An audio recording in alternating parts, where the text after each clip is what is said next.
Hello friends, welcome to geology aspirant YouTube channel. So आज हम discuss करने वाले हैं स्ट्रैटिग्राफी के ऊपर। मींस आज का जो हमारा वीडियो रहेगा स्ट्रैटिग्राफी का इंट्रोडक्शन पार्ट पे रहेगा, ना कि आज हम यहाँ पर कोई टाइम स्केल डिस्कस करने वाले हैं या फिर हम यहाँ पर कोई भी लॉ, स्ट्रैटिग्राफी का लॉ या फिर स्ट्रैटिग्राफी का जो डिफरेंट यूनिट्स है या फिर सक्सेशन कुछ उस सबके ऊपर आज हम डिस्कस नहीं करेंगे। ओनली आज हम इंट्रोडक्शन पार्ट पे देखेंगे। मीन्स हम आज फोकस करने वाले हैं मेनली स्ट्रैटिग्राफी है क्या या फिर स्ट्रैटिग्राफी किसको बोलते हैं, यही सब चीज़ हम आज देखेंगे। मतलब इंट्रोडक्शन पार्ट पे ही आज हम डिस्कस करने वाले हैं। तो जब भी बात आता है स्ट्रैटिग्राफी का, तो इसको हम हमेशा से दो वर्ड में ब्रेक करते हैं स्ट्रैटिग्राफी को। एक रहता है स्ट्रैटी एंड रहता है ग्राफी। ठीक है, अब स्ट्रैटी का मीनिंग क्या है? स्ट्रैटी जो है लैटिन वर्ड से आया था, उसका मीनिंग है कम्बिनेशन फॉर्म ऑफ स्ट्रैटम। ठीक है, ये देखिए ये लैटिन वर्ड से आया था और इसका मीनिंग है कम्बिनेशन फॉर्म ऑफ स्ट्रैटम। ठीक है, तो यहाँ तक तो समझ में आ गया कम्बिनेशन फॉर्म ऑफ। ये जो स्ट्रैटम टर्म है इसका मीनिंग क्या है? तो स्ट्रैटम टर्म का मीनिंग है हॉरिजॉन्टल लेयर्स। ठीक है, हॉरिजॉन्टल लेयर्स को ही हम बोलते हैं स्ट्रैटम। ये देखिए स्ट्रैटम यहाँ पर इसीलिए मैं लिख भी दिया हूँ। हॉरिजॉन्टल लेयर्स जहाँ पर भी आपको देखने को मिलेगा उसी को ही हम बोलते हैं स्ट्रैटम। ठीक है, तो यहाँ पर स्ट्रैटी को हम बोल रहे हैं stratum means horizontal layer. Indirectly हम बोल सकते हैं स्ट्रैटी means horizontal layer. Okay, horizontal layer को ही हम बोल रहे हैं स्ट्रैटी। एंड जब बात करते हैं ग्राफी का, ग्राफी ये जो है ये फ्रेंच या फिर जर्मनी वर्ड जो ग्राफिया, देखिए यहाँ पर ई है एंड जो ग्रीक वर्ड है यहाँ पर ए है। ठीक है, डिफरेंस यही है, इससे ये डिराइव हुआ और इसका मीनिंग है डिस्क्रिप्शन ऑफ। तो यहाँ पर किसका डिस्क्रिप्शन का बात कर रहे हैं? ग्राफी, मतलब स्ट्रैटी का हम डिस्क्रिप्शन का बात कर रहे हैं। स्ट्रैटी मीन्स क्या? स्ट्रैटम। तो स्ट्रैटम का डिस्क्रिप्शन को ही हम कहीं ना कहीं बोल रहे हैं स्ट्रैटिग्राफी। ठीक है, और ये एक ऐसा चैप्टर है जो कि आपको कभी भी मतलब अकेले इसको पढ़ने को नहीं मिलेगा। मीन्स आपको इसको कंबाइन करके पढ़ना पड़ेगा। किसके साथ कंबाइन करके? पैलेंटोलॉजी के साथ कंबाइन करना पड़ेगा।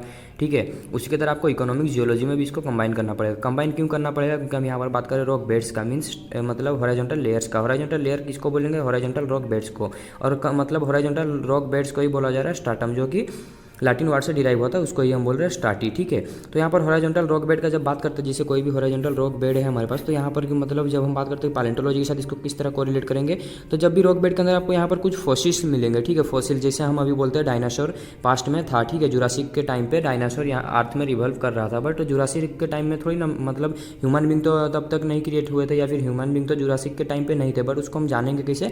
तो जो मतलब डायनासोर का जो मतलब रिमेनेंट था या फिर उसका जो बोन्स वगैरह थे हमको रॉक बेड में मिला। ठीक है, प्रिजर्व मिला, तो उसको हमने मतलब एक अंदाज़ा लगाया कि ये जो मतलब जो भी एनिमल था वो स्पेसिस था, इसका साइज इस तरह रहेगा, तो उसको हमने एक नेम दिया डायनासोर। ओके, उसी तरह इस तरह हम इसको पैलेंटोलॉजी में कोरिलेट करते हैं फॉसिल्स के साथ। ठीक है, अब जब बात करते हैं इकोनॉमिक जियोलॉजी का, इकोनॉमिक जियो कोई भी रॉक बेड में कुछ हमें इकोनॉमिक इंपॉर्टेंस मिनरल मिलता है, लाइक कहीं पर हमें गोल्ड मिलता है, कहीं पर कॉपर मिलता है। ठीक है, तो उसके अकॉर्डिंग भी हम उसको रिलेट करते हैं। मीन जैसे हमें गोल्ड मिल रहा है, ठीक है, या फिर आप एग्जाम्पल ले लीजिए हमें कॉपर मिल रहा है।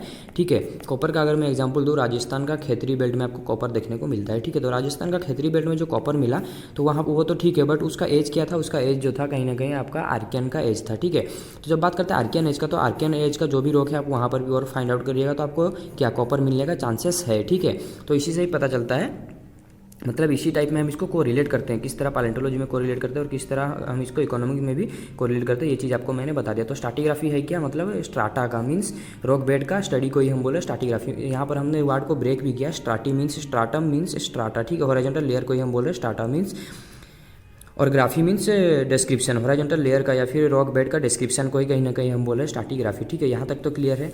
अब इसका जो प्रॉपर इसका डेफिनेशन है, ये इसको देखते हैं प्रॉपर डेफिनेशन इसका क्या बोल रहा है। प्रॉपर जो इसका डेफिनेशन है ये देखिए, द ब्रांच ऑफ जियोलॉजी। ठीक है, ऑब्वियसली स्ट्रैटिग्राफी क्या है? एक जियोलॉजी का ब्रांच है।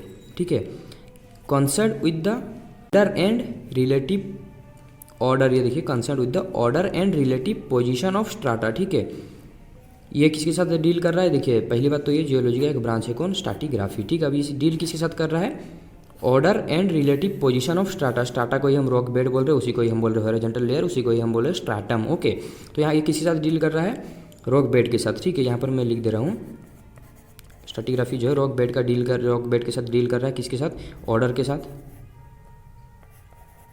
एंड उसका रिलेटिव पोजीशन। ठीक है, किसके मतलब किससे कौन ऊपर में नीचे में एज वाइज उसके ऊपर डील कर रहा है, and their relationship to the geological time scale. ठीक है, जियोलॉजिकल टाइम स्केल के अकॉर्डिंग उसका जो रिलेशनशिप है उसके बारे में यहाँ पर ये डिस्कस कर रहा है। ठीक है, या फिर इन शॉर्ट हम उसको बोल सकते हैं arrangement and succession of strata. ठीक है, जो भी हमारे पास रॉक स्ट्राटा या फिर रॉक बेड है पास्ट में बने थे इस तरह का रॉक बेड, तो ये किस तरह अरेंज है, कि इसका एज क्या है, ठीक है। और ये यही ससेशन को ही हम बोल रहे हैं एज, ठीक है। किस तरह ऑरेंज है, किस रीजन में ऑरेंज है, उसका एज क्या है, उसमें किस टाइप के फॉसिल कंटेंट मिल रहे हैं, किस किस टाइप के इकोनॉमिक मिनरल मिल रहे हैं, इसी को ही हम बोले स्ट्रैटिग्राफी। तो डेफिनेशन इसका फिर से देखिए, द ब्रांच ऑफ जियोलॉजी, मतलब जियोलॉजी का एक ब्रांच है concern with the order and relative. Order means कौन ऊपर रहेगा कौन नीचे रहेगा, रिलेटिव पोजीशन और उसका रिलेटिव पोजीशन, कौन यंगर रहेगा कौन ओल्डर रहेगा, उसी के बारे में डील कर रहा है स्टाटा का, ठीक है। रिलेटिव पोजीशन और ऑर्डर का उसी के साथ ये डील करता है, इसी को हम बोलते हैं स्ट्रैटिग्राफी। तो आई होप आपको मतलब इंट्रोडक्शन पार्ट समझ में आ गया होगा स्ट्रैटिग्राफी क्या है। तो वीडियो अगर अच्छा लगा लाइक कर दीजिए, चैनल पे अगर नहीं प्लीज़ चैनल को सब्सक्राइब कर लीजिए, साथ में बेल आइकन को प्रेस कर लीजिए, ताकि जब भी इस तरह का कोई भी जियोलॉजी रिलेटेड वीडियो है या फिर फर्दर जब भी हम स्ट्रैटिग्राफी के ऊपर और भी वीडियो लेके आएँ आप सबसे पहले उसे देख सकें। Thank you for watching.